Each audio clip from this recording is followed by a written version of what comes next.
मेरे प्रिय बच्चे, मैं जानता हूं तुम क्या सोचकर चिंतित हो रहे हो। मैं जानता हूं तुम्हारे मन पर क्या गुजर रही है, किन बातों ने तुम्हें परेशान कर रखा है, क्यों निराशा तुम्हें घेर रही है। मैं तुमसे कहना चाहता हूं कि अब तुम अपने आंसुओं को मत रोको। वो आंसू जो तुम्हारे मन में, तुम्हारे हृदय में निराशा का अंधकार भर रहे हैं। मेरे प्रिय बच्चे, भला तुम निराश क्यों होते हो?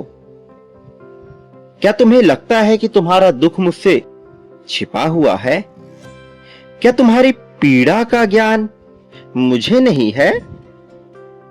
भले ही तुम अपने दर्द को लाख छुपाने का प्रयत्न कर लो, भले ही तुम अपनी बातों को जग जाहिर ना होने दो, भले ही तुम अपनी समस्त तकलीफों को बचा लो, छिपा लो, उसे जाहिर ना होने दो, लेकिन फिर भी तुम्हारे सीने में छुपे हुए दर्द को मैं देख लूंगा। मैं जानता हूं कि तुम अपने दर्द को अपने सीने में छुपाने का अथक प्रयत्न करते हो, लेकिन दूसरों के सामने तुम इसमें धोखा दे सकते हो। सांसारिक व्यक्तियों के सामने तुम उन्हें धोखा दे सकते हो। अपने चेहरे पर मुस्कान का मुखौटा ओढ़कर तुम लोगों को अपनी बातों में ला सकते हो, लेकिन मेरे लिए तुम्हारा चेहरा तुम्हारे हृदय का दर्पण है, जो स्पष्ट शब्दों में सब कुछ बयान कर देता है। प्रिय बच्चे, मैं जानता हूं तुम्हारे दर्द को, तुम्हारी तकलीफ, तुम्हारी पीड़ाओं को, उन जख्मों को जो तुम्हें थका रहे हैं, जो तुम्हें कमजोर करने के प्रयास में जुटे हुए हैं। लेकिन मैं यह भी जानता हूं कि तुम साहसी हो। मैं तुम्हारे उस बहादुरी से भरे व्यक्तित्व को, जिसने जीवन का सबसे कठिन समय भी देखा है और फिर भी आह भर के किसी के सामने अपने आंसुओं को टपकने तक नहीं दिया, मैं तुम्हारे उस व्यक्तित्व से वाकिफ हूं। मैं वाकिफ हूं तुम्हारे मन के सौंदर्य से। मैं वाकिफ हूं तुम्हारी ताकत, तुम्हारी निष्ठा, तुम्हारे समर्पण से। मैं वाकिफ हूं तुम्हारे गुणों से, तुम्हारे अवगुणों से, तुम्हारे प्रत्येक उन बातों से जिसका ज्ञान तुम्हें भी नहीं है। प्रिय बच्चे, आज तुम आखिर खुद को इतना अकेला, हारा हुआ, थका हुआ क्यों महसूस कर रहे हो? आखिर क्यों तुम अपने आप को ऊर्जा विहीन महसूस कर रहे हो? क्या तुम्हें मुझ पर संदेह हो रहा है? क्या तुम्हें लग रहा है कि तुम्हारा जीवन बस इसी तरह से चलता जाएगा, इसमें परिवर्तन नहीं आएगा? क्या तुम्हें लग रहा है कि चीजें तुम्हारे अनुरूप नहीं होंगी? मेरे प्रिय बच्चे, विश्वास करो, मुझ पर पूर्ण विश्वास लाओ और अपने उन आंसुओं को बह जाने दो, उन्हें टपकने दो, उन्हें निकल जाने दो, जो तुम्हें भीतर से कमजोर बना रहे हैं, जो तुम्हें भीतर से तोड़ने का कार्य कर रहे हैं। वो आंसू, वो दर्द, वो पीड़ा जो तुम्हें मजबूत बनाने के लिए आई थी, लेकिन जो अंततः तुम्हें कमजोर कर रहे हैं, उनका तुम्हारे जीवन में उपयोग है? तनिक भी नहीं। उन्हें बह जाने दो। और क्यों चिंता करते हो? तुम्हें लगता है तुम गिरोगे तो मैं तुम्हें थामूंगा नहीं? प्रिय बच्चे, घबराओ मत। तुम जब भी गिरने वाले होगे, तुम्हें थामने वाला मेरा हाथ तुम्हारे पास, तुम्हारे आगे ही होगा। प्रिय बच्चे, जीवन में बहुत सी चुनौतियां आती हैं। स्वर्ण को पिघलाकर आकार दिया जाता है, तभी वह आभूषण बन पाता है। बिना पिघले क्या वह आभूषण बन सकेगा? स्वर्ण तो कीमती होता ही है, चाहे वह आभूषण हो अथवा ना हो, किंतु उसका उपयोग तो केवल तभी किया जा सकता है जब वह आभूषण रूप में हो। मेरे प्रिय बच्चे, स्वर्ण आभूषण बनने के बाद ही योग्य बनता है, भले ही वह पहले से कितना ही मूल्यवान क्यों ना रहा हो। मोम को पिघलाकर ही तो आकार दे सकते हो, तभी वह एक योग्यता को प्राप्त करता है। अथवा मोम का क्या उपयोग, चाहे वह कितना ही मूल्यवान क्यों ना हो। कोई मूल्यवान वस्तु, वाहन क्या अपनी जगह पर रखे रहने से या पड़े रहने से उपयोगी हो जाती है? नहीं ना। जब तक उसका उपयुक्त उपयोग ना हो सके, वह उपयोगी कहलाती ही नहीं। इसी तरह से तुम भले ही लाख मूल्यवान हो, किंतु जब तक तुम्हें पिघलाया नहीं जाएगा, जब तक तुम्हें तपाया नहीं जाएगा, तब तक तुम योग्य कैसे बनोगे? और तुम्हें योग्य बनाने के लिए ही तो ये कष्ट, ये तकलीफ आए थे। लेकिन यदि यही तुम्हें कमजोर करने का प्रयास करने लगे, तो भला इनका क्या मूल्य?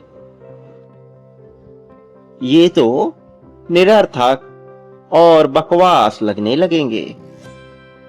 प्रिय बच्चे, कई बार व्यक्ति को आकार देने के लिए उसे जीवन के संघर्ष की आंच पर घनघोर रूप से तपाया जाता है, ताकि वह एक सौंदर्य से भरा हुआ सुंदर आकृति धारण करके अपने सर्वश्रेष्ठ स्तर को हासिल कर सके। तात्पर्य, अपने वास्तविक स्तर तक पहुंच सके। मेरे बच्चे, क्या तुम्हें पता है कि इस संसार में जब मनुष्य को दुख मिलने लगता है, उसी क्षण से उसके सुख की परिकल्पना भी प्रारंभ हो जाती है। तुम्हें क्या लगता है तुम जीवन भर तकलीफ भोगते रहोगे और कोई तुम्हारा साथ देने नहीं आएगा? यह बेफिजूल की निरर्थक बातें हैं। इनका अपना कोई अस्तित्व नहीं है। मैं चाहता हूं तुम जीवन के सौंदर्य को समझो। मैं चाहता हूं कि तुम यह जानो कि तुम वास्तविक अर्थों में कौन हो। और मैं निश्चित तौर पर तुम्हें यह बताता हूं कि मैं तुम्हारी सहायता के लिए आ रहा हूं। प्रिय बच्चे, तुम्हें सर्वश्रेष्ठ स्तर तक पहुंचाने का कार्य मैंने प्रारंभ कर दिया है और मैं इससे पीछे नहीं हटूंगा। मैं तुम्हें कष्ट नहीं मिलने दूंगा। तुम्हारी पीड़ा को मैं मिटा कर रहूंगा। तुम्हारे संबंधों को मैं बेहतर करके रहूंगा, चाहे कोई तुम्हारा साथ देता हो अथवा ना देता हो। तुम्हें मैं उपचार प्रदान करके रहूंगा। वास्तविक अर्थों में तुम्हारी हीलिंग अब प्रारंभ होने वाली है। जिसके लिए तुमने इतनी तपस्या की, जिसे पाने के लिए तुम इतना तड़पे तरसे, वास्तव में तो अब तुम उसे अब प्राप्त करने वाले हो। अब सत्य से पर्दा हटने वाला है, रोमांच आने वाला है, वास्तविक अर्थों में खुशी मिलने वाली है। इससे नहीं बच सकते। प्रिय बच्चे, जो मनुष्य किसी और को खुश रखने की चेष्टा करता है, वह स्वयं भी खुशियां प्राप्त करता है। और मैं तुम्हें यह क्यों बता रहा हूं? क्योंकि मैंने देखा है तुम्हारी गतिविधियों को, मैंने आकलन किया है तुम्हारे विचारों का, और मैं यह खुले दिल से स्वीकार करता हूं कि तुम एक सच्ची दिव्यात्मा हो। तुम दूसरों को खुशी देने में ही यकीन रखते हो। तुम दूसरों की खुशियों के लिए स्वयं को भी कष्ट दे देते हो। तुम प्रेम के सागर हो। तुम चाहते हो कि हमेशा सामंजस्य बना रहे, किंतु इसके साथ साथ तुम्हारा आत्मसम्मान, तुम्हारा आत्मविश्वास इतना मजबूत है कि तुम अपने आप को भी श्रेष्ठ स्तर तक पहुंचते हुए देखना चाहते हो। और मैं तुम्हारे इन गुणों से प्रभावित हूं। मैं प्रभावित हूं तुम्हारे विचारों से। मैं प्रभावित हूं तुम्हारे आगे बढ़ने की सोच से, तुम्हारे प्रगति पाने की लालसा से। प्रिय बच्चे, मैं वास्तविकता में तुमसे ही प्रभावित हूं। मैं सदैव ये चाहता हूं कि चाहे परिस्थिति कोई भी हो, तुम कभी अपने हिम्मत को कमजोर ना पड़ने दो। तुम कभी अपने साहस को कमजोर ना पड़ने दो। तुम हर परिस्थिति में यह दर्शाओ कि जैसे तुम में अपार योग्यता है कुछ भी हो जाने की। तुम सदैव यह दर्शाओ जैसे तुम सर्वश्रेष्ठ हो। मैं ये नहीं कह रहा कि तुम दूसरों को अपनों से नीचा मानो। मैं यह नहीं कह रहा कि तुम किसी की निंदा करो, किसी को अपमान का घूंट पीने पर मजबूर कर दो। मैं नहीं कह रहा कि तुम अपनी सेखी बघारो या फिर अकड़ कर चलो। मैं तो बस इतना कह रहा हूं कि तुम अपने आप को किसी से भी कमतर मत आंको। मैं तो बस तुमसे यह कह रहा हूं कि तुम यह मान कर चलो कि तुम ही इस संसार के मालिक हो और तुम ही सर्वश्रेष्ठ हो। बाकी यहाँ पर जो कुछ भी मौजूद है, चाहे वह मनुष्य हो चाहे कोई जीव हो, वह सब तुम्हारे सेवक के ही रूप में है। प्रिय बच्चे, यह बड़ी ही गंभीर बात है। यह सुनने में बड़ा ही अहंकार से भरा हुआ लगता है, किंतु जो मैं कहना चाह रहा हूं, जब तुम उसके सच्चे अर्थों तक पहुंच जाओगे तब तुम्हें इसकी महिमा का ज्ञान होगा। वास्तव में मैं तुम्हें जीवन जीने के तरीके को बता रहा हूं। कारण यह है कि तुम अभी जहां पर हो, जिस लोक में विचरण कर रहे हो, यह मृत्यु लोक है। यहाँ अहिंसा के साथ साथ हिंसा का भी स्थान है, अच्छाई के साथ साथ बुराई का भी स्थान है। यहाँ पर यदि अवतारी पुरुष, अवतारी देव पैदा होते हैं तो अवतारी दानव भी पैदा होते हैं। यहाँ देवता और राक्षस दोनों ही साथ साथ विराजते हैं और संतुलन का नियम तो यही कहता है कि जिसका पलड़ा भारी होता है दूसरी तरफ वाला कमजोर होता है, लेकिन वह ज्यादा समय तक नहीं रहता। इसलिए इस संसार में यदि तुम्हें जीवन बेहतर ढंग से जीना है और खुशहाली के साथ अपने जीवन को समाप्त करना है, तो यहाँ तुम्हें यह समझना होगा कि यहाँ चतुराई का प्रयोग तुम्हें कैसे करना है। प्रिय बच्चे, कर्म का सिद्धांत अपनी जगह पर निरंतर कार्य करता रहता है। कुछ बातें ऐसी होती हैं जिससे मनुष्य अनजान होता है। प्रिय बच्चे, अपने जीवन को निडरता के साथ जियो। जो मनुष्य जीवन को निडरता के साथ जीता है, बिना किसी भी बात का भय रखे हुए, बिना किसी मान्यता का भय रखे हुए, बिना किसी देवता का, बिना किसी दानव का, बिना शैतान का, बिना भगवान का भय रखे हुए, और अपने जीवन को वह उन शर्तों पर जीता है जिसमें दूसरों को हानि ना पहुंचे, तब उसका जीवन स्वभावतः धार्मिक होता चला जाता है। भले ही वह धार्मिक बनने की चाह रखे हुए हो अथवा ना रखे हुए हो, वह अंततः धार्मिक बन ही जाता है। मेरे प्रिय, तुम्हारे जीत का समय बहुत करीब आ चुका है। अपने जीत को स्वीकार करने के लिए तुम्हें तैयार होने की आवश्यकता है। इसी क्षण अपनी तैयारी दर्शा दो।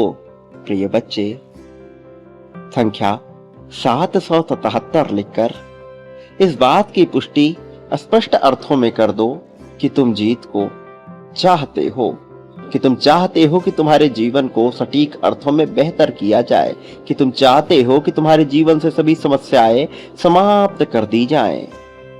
मेरे प्रिय, तुम्हारे लिए जीत की योजना बन चुकी है। अब इस पर तुम्हें खरा उतरना है। अपनी जीत की पुष्टि करते चलो।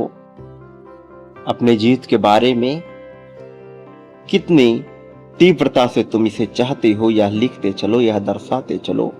एक बात याद रखना, तुम इस संसार में जो कुछ भी बांटते हो बदले में अपने लिए भी वही पाते हो। प्रेम, धन, त्याग, समर्पण, स्वास्थ्य, समृद्धि, संपत्ति, द्वेष, राग, अनुराग, कष्ट, दुख, ईर्ष्या, नफरत, जलन, मित्रता, सौहार्द, अपनापन। जो कुछ भी बांटोगे बदले में अपने लिए भी वही प्राप्त करोगे। अब यह चयन तो तुम्हें ही करना है कि तुम क्या बांटना चाहते हो। मेरा आशीर्वाद तो सदैव तुम्हारे साथ रहेगा। जो बांटोगे बदले में वही पाओगे। बांटना प्रारंभ करो और मेरे संदेशों के साथ सदैव जुड़े रहना। आज इस चैनल के माध्यम से तुम्हें यह संदेश दिया जा रहा है, इसलिए इसके साथ सदैव जुड़ो। इससे पूर्णतः जुड़ने का प्रयत्न करो। यह तुम्हारे लिए उपयोगी है। मेरे प्रिय बच्चे, साझीदार बनो और प्रगति को प्राप्त कर लो। मेरा आशीर्वाद हर पल में तुम्हारे साथ रहेगा। कोई तुम्हारा साथ दे अथवा ना दे, मैं सदैव तुम्हारे साथ रहूंगा। मेरी शक्तियां सदैव तुम्हारा रक्षण करेंगी। प्रिय बच्चे, मेरे आने वाले संदेशों की प्रतीक्षा करना। मैं अवश्य आऊंगा तुम्हारा मार्गदर्शन करने, तुम्हें सही राह पर ले जाने के लिए। सदा सुखी रहो, तुम्हारा कल्याण होगा, तुम्हारी वास्तविक अर्थों में प्रगति होगी।